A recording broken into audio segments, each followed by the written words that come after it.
सुभान अल्लाह जे पर जागी पहुंचवान तांजो सूबो भी बलोचिस्तान सोहने अरबिय जो शान कयो रब आ बयान पढ़ी दिसो कुरान भले मन्ये न मजहूल आहे आखिरी रसूल भले मन्ये न मजहूल आहे आखिरी रसूल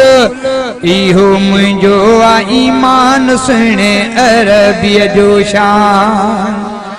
सोहने अरबिय जो शान कयो रब आ बयान पढ़ी दिसो कुरान नबियन जो इमाम लिखा ना तू सुबह शाम लिखा नबियन जो इमाम लिखा ना तू सुबह शाम लिखा कलम थी खुशू करे जॾहिं संजो नाम लिखा आहे आमिना जो लाल जंहिंजो नाहे को मिसाल चओ न सुभान अल्लाह मदीने वारे संजा दीवाना चो सुभान अल्लाह प्यारे नबी जा परवाना चो सुभान अल्लाह गजी करे अल्लाह जा बाना चो सुभान अल्लाह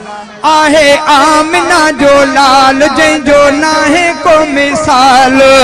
जंहिं जान कुर्बान सुने अरबिय जो शान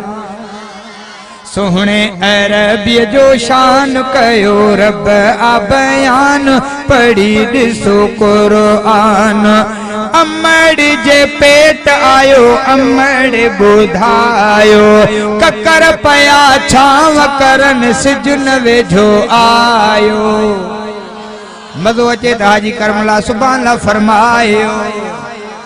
अमड़ जे पेट आयो अमड़ बुधायो ककर पया छाव करन सिजन वेझो आयो जॾहिं जायो हुजूर थी पई दुनिया सजी नूर वो जॾहिं जायो हुजूर थी पई दुनिया सजी नूर थी पई सच जी पहचान सुने अरबिय जो शान सोहने अरबिय जो शान कयो रब आ बयान पढ़ी दिसो कुरान पथरेली जमीन सफा कपह वांगुर थे पई बोके खा बगैर पानी खूह ता भरे पई पथरेली जमीन सफा कपह वांगुर थे पई बोके खा बगैर पानी खूह ता भरे पई पुछो सौरे हो अबू चौथी लाती खुशबू जड़े महबूब मुस्तफा अमर आमना जे पेट मुबारक मा आयो अल्लाह से पंजो फजल फरमायो महबूब मुस्तफा जे सदके अमर आमना जे मथो हिकड़ो ककर मुकरर फरमायो अमर आमना दी फरमाए जड़े महबूब मुस्तफा मुझे बदन में आयो आ जड़े बकरन चारण जे बहाने दा मक्के जी पथरेली जमीन दे घुमंदी आया या महबूब जी बरकत आहे जो कहीं भी पत्थर ते पैर पौंदो आ पत्थर कप को नरम थी पौंदो आ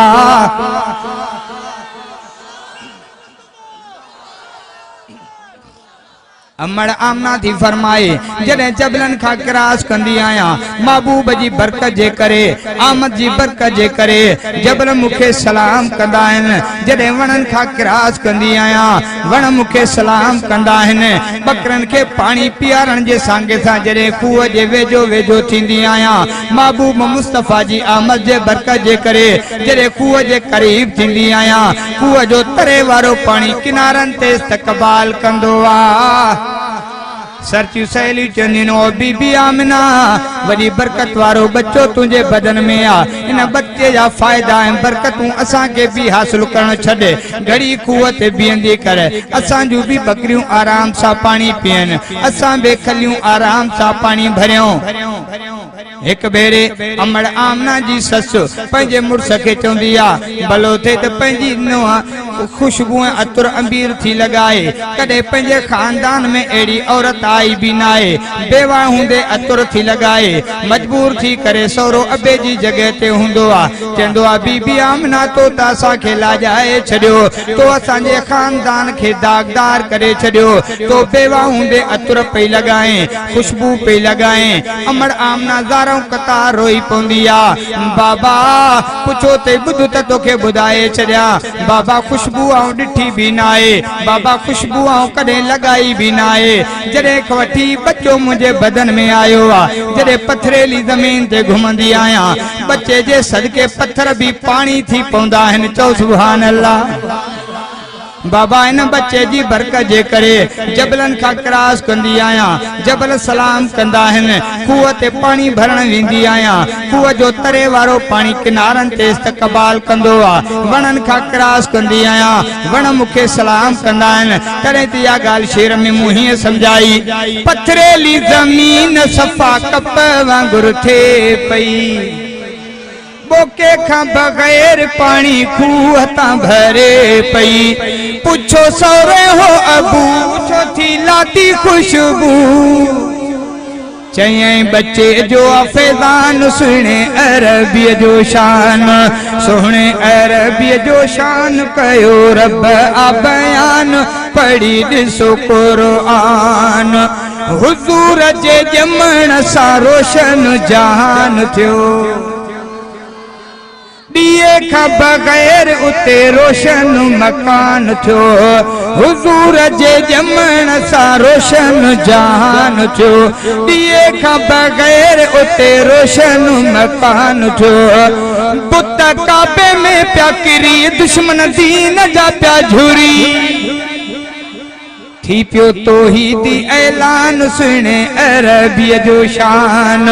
सोहने अरबी जो शान कयो रब आ बयान, पढ़ी ॾिसो कुरान। भले मञे न मजहूल आहे आखिरी रसूल, इहो मुंहिंजो आ ईमान सुने अरबी जो शान।